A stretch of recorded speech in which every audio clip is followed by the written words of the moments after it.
여러분 안녕하십니까? 방위사업청의 대전 이전 청사진이 나왔습니다. 정부 대전청사 유휴부지에 청사를 신축해 5년 후 부서 전체가 이전한다는 계획인데요. 직원 1,600명이 모두 내려오면 적지 않은 지역경제 활성화가 기대됩니다. 조형찬 기자입니다. 방위사업청의 이전지가 정부 대전청사 유휴부지로 최종 확정됐습니다. 당초 안산 국방산단과 대덕특구가 이전지로 거론됐지만 업무 효율성과 토지 매입비 등의 예산 절감, 정주 여건에 방점이 찍혔습니다. 교육, 생활 여건 이런 부분을 봤을 때에 우리 직원들이 걱정하고 있는 부분들을 해소해 줄 수 있지 않겠나 생각을 했고, 정부 청사 내에 타 기관들이 같이 있음으로 해서 상당히 시너지 효과가 있지 않겠나. 지난 4월 현 정부 국정과제로 채택된 이후 이전 공공기관으로 지정 고시된 데 이어 부지 확정까지 절차가 빠르게 추진되고 있습니다. 당장 내년 초 월평동 옛 마사회 건물에 지휘부를 비롯한 230명 규모의 선발대가 먼저 내려와 대전에서 업무를 시작합니다. 이후 청사 신축이 끝나면 조직 전체가 오는 2027년까지 이전하게 됩니다. 방사청은 직원이 1,600여 명, 한 해 예산만 16조 원에 달해 대전의 인구 증가는 물론 막대한 지역경제 파급 효과가 기대됩니다. 대전에는 국내 방산 기업의 24%인 230여 개 기업이 입주해 있어 추가 기업 유치 등 효과도 기대됩니다. 대전시와 서구는 전담팀을 만들어 주택 특별 공급 등 방사청 직원들의 주거와 교육 등 정주 환경 조성을 위해 전폭적인 지원에 나설 계획입니다. 서울에 기반이 계신 분들이 내려올 때 가장 큰 것이 이제 주거와 자녀들의 교육 문제이기 때문에 그 부분을 불편함이 없이 지원해 주는 거. 다만 바로 인근 세종시의 중앙부처 행정기관이 내려오고도 수도권으로 출퇴근이 이어져 이전 효과가 반감된 선례에 비춰 막연한 청사진이 아닌 효과를 극대화하기 위한 꼼꼼한 점검이 필요해 보입니다. MBC 뉴스 조형찬입니다. 방위사업청은 한 해 예산이 16조 7천억 원에 달해 대전으로 이전 시 상당한 경제 효과가 기대되고 있습니다. 오늘 이장우 대전시장 모시고 방위사업청 이전과 관련해 좀 더 자세한 이야기 들어보겠습니다. 시장님 안녕하십니까? 안녕하십니까? 네, 반갑습니다. 예. 앞선 리포트에서 봤지만 이 최종 입지가 그 이전에 국방산단이라든지 대덕특구 여러 가지 후보지들이 있었는데 정부 청사로 정해진 입지에 이점이 있을까요? 방위사업청은 안산 국방산단에 들어오기를 원했고 저희는 삼청사 유휴부지에 하는 게 좋겠다 이렇게 상의가 됐었는데 제3안으로 쌍용연구소 부지까지 저희가 추천을 했습니다. 그런데 최초의 안산 국방산단에 가려고 하는 여러 가지 의지들이 정주 여건이나 교육, 문화예술 전체적인 여건 문제, 또 삼청사에 있는 다른 행정기관과의 협업 문제, 그리고 토지 매입, 또 절차 이런 것들이 전략할 수 있는 문제 종합적으로 판단해서 삼청사의 유휴부지를 하는 것이 최단기간 안에 대전시로 이전시킬 수 있는 이런 강점이 있기 때문에 삼청사 유휴부지로 최종 입지를 결정하게 된 겁니다. 방사청 이전으로 사실 많은 분들이 기대하시지만 경제 효과가 궁금하다고 다들 말씀하시거든요. 어떤 효과를 미칠까요?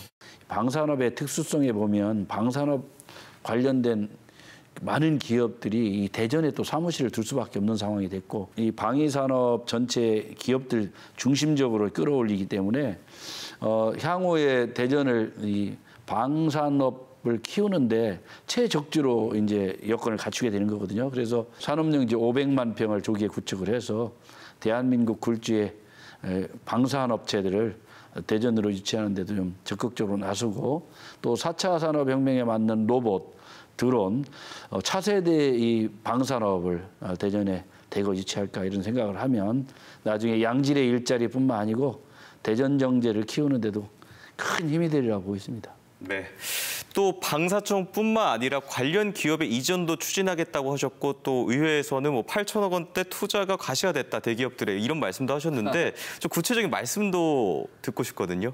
지역에 8천억 정도의 연구소 투자 그리고 직원이 한 800명 정도 고용 효과가 있으리라 보고 있습니다.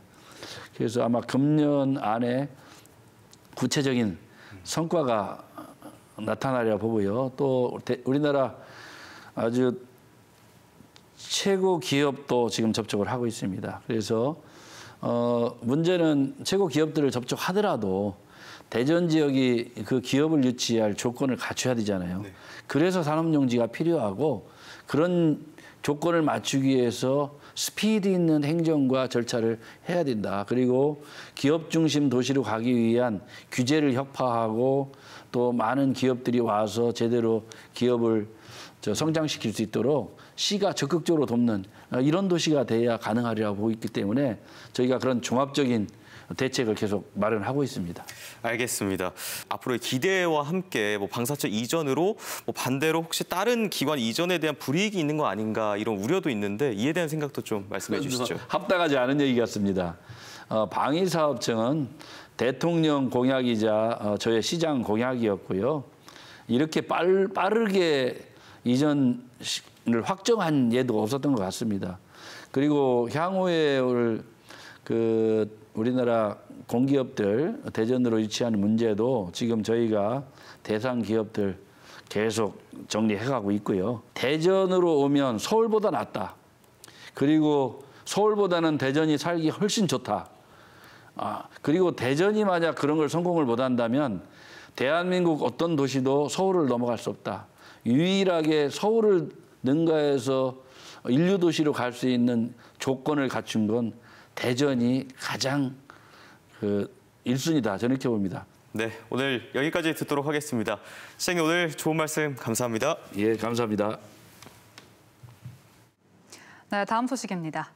지난 7월 과학기술정보통신부가 대전을 제외한 경남과 전남 두 곳에 우주산업 클러스터 지정을 추진 중이라는 사실이 알려지면서 논란이 일었는데요.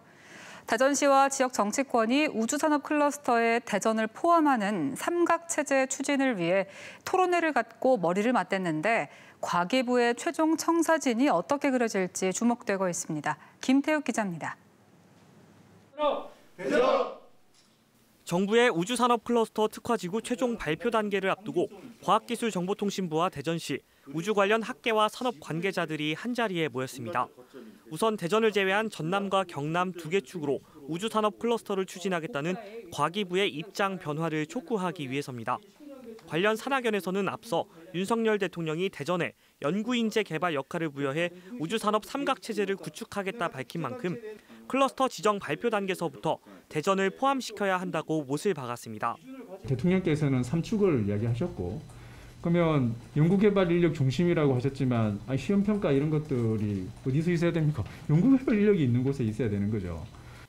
반면 과기부의 입장은 여전히 모호한 부분이 많습니다. 7월 7일에 발표를 할 때 2개 지구만 들어가 있기 때문에 대전을 포함하여 지금 3개 지구로 먼저 수정하는 추진 계획을 먼저 수립을 수정하는 발표를 먼저 해야 되고요. 대전을 포함하여 가는 거를 언제 어떻게 할지는 저희가 지금 내부 검토 중입니다. 경남과 전남으로만 클러스터가 지정된 뒤 예비 타당성 조사가 이뤄질 경우 대전의 연구인재 클러스터에 필요한 주요 시험 설비 예산은 불투명해질 수밖에 없는 상황입니다. 3개 축으로 간다라는 의사결정을 하고 그 이후에 이걸 토대로 해서 예비 타당성 조사 신청을 동시에 진행하는 것, 이 두 가지 절차를 올해 내에 같이 해야 그래야 정부의 조치가 신뢰할 만한 조치다라고 저희들이 확신할 수 있을 것 같습니다. 이번 국회 토론회를 통해 우주산업계의 목소리를 들은 과학기술정보통신부가 우주산업 클러스터에 대전을 포함시키는 결과를 내놓을 수 있을지 관심이 모아지고 있습니다. MBC 뉴스 김태욱입니다. 충남 남부 지역 발전과 현장 민원을 해결하기 위해 설치될 충남 남부출장소 입지가 금산군으로 결정됐습니다. 충남도는 위치선정평가위원회를 열어 함께 공모한 논산시, 계룡시와의 접근성을 고려하고 지역균형 발전과 미래발전 전략을 제시한 금산군에 가장 높은 점수를 줬습니다. 도는 다음 달 초 금산군 진산면에 남부민원지원센터를 마련하고 내년 1월에 국방협력과와 민원지원과 등 3개 부서의 직원 12명이 근무할 남부출장소를 신설합니다. 만 14세 미만 청소년, 즉 촉법소년은 죄를 지어도 형사처벌을 받지 않습니다. 이런 점을 악용해 중학생을 모집한 뒤 금은방을 턴 일당이 경찰에 붙잡혔습니다. 박선진 기자입니다. 새벽 2시 한 금은방 앞에 오토바이가 도착합니다. 앳된 얼굴의 2명이 태연하게 준비한 장갑을 끼고 가게 앞 CCTV의 방향을 돌려버립니다. 망치로 금은방 유리를 깨고 들어가 5,500만 원 상당의 귀금속을 훔쳐 달아나는 데 걸린 시간은 고작 1분 남짓. 이들은 범행 장소에서 300m 정도 떨어진 이 공원 화장실 변기 뒤에 훔친 귀금속을 숨겨놓은 뒤 빠르게 빠져나갔습니다. 금은방을 직접 턴 범인들은 중학생이었습니다. 그런데 경찰 조사 결과 범행을 계획한 주범들은 20대였습니다. 이들은 붙잡혀도 형사처벌을 피할 수 있는 만 14살 미만 촉법 소년들을 모집해 범행에 나섰고 모두 16명이 경찰에 붙잡혔습니다. 너희들은 처벌받지 않는다. 절대 선배들의 이름은 말하지 말아라 라고 하면서 범행에 이용할 오토바이, 범행에 이용할 가방 등까지 전부 준비를 해줬고 피의자들은 친구나 선후배 관계로 귀금속을 판매한 금액의 10%를 준다거나 오토바이를 사준다며 청소년들을 꿰어냈습니다. 그리고 바로 다음 날 다른 금은방에서도 3,800만 원 상당의 귀금속을 훔쳤습니다. 자기가 처벌을 제대로 받지 않을 거라는 건 이미 알고서 하는 것 같기도 하고 억울하긴 하더라고요. 죄라도 잘 받으면 그러려니 하겠는데. 범행을 저지른 중학생 2명 중 1명은 추가 범죄로 소년원 6개월 보호 처분을 받았지만 1명은 불구속 처리돼 풀려났습니다. 경찰은 범행을 기획한 19에서 20살 남성 3명을 포함한 5명을 구속하는 한편 여죄가 있는지 수사하고 있습니다. MBC 뉴스 박선진입니다. 지금까지 대전, 세종, 충남 소식이었습니다. 고맙습니다.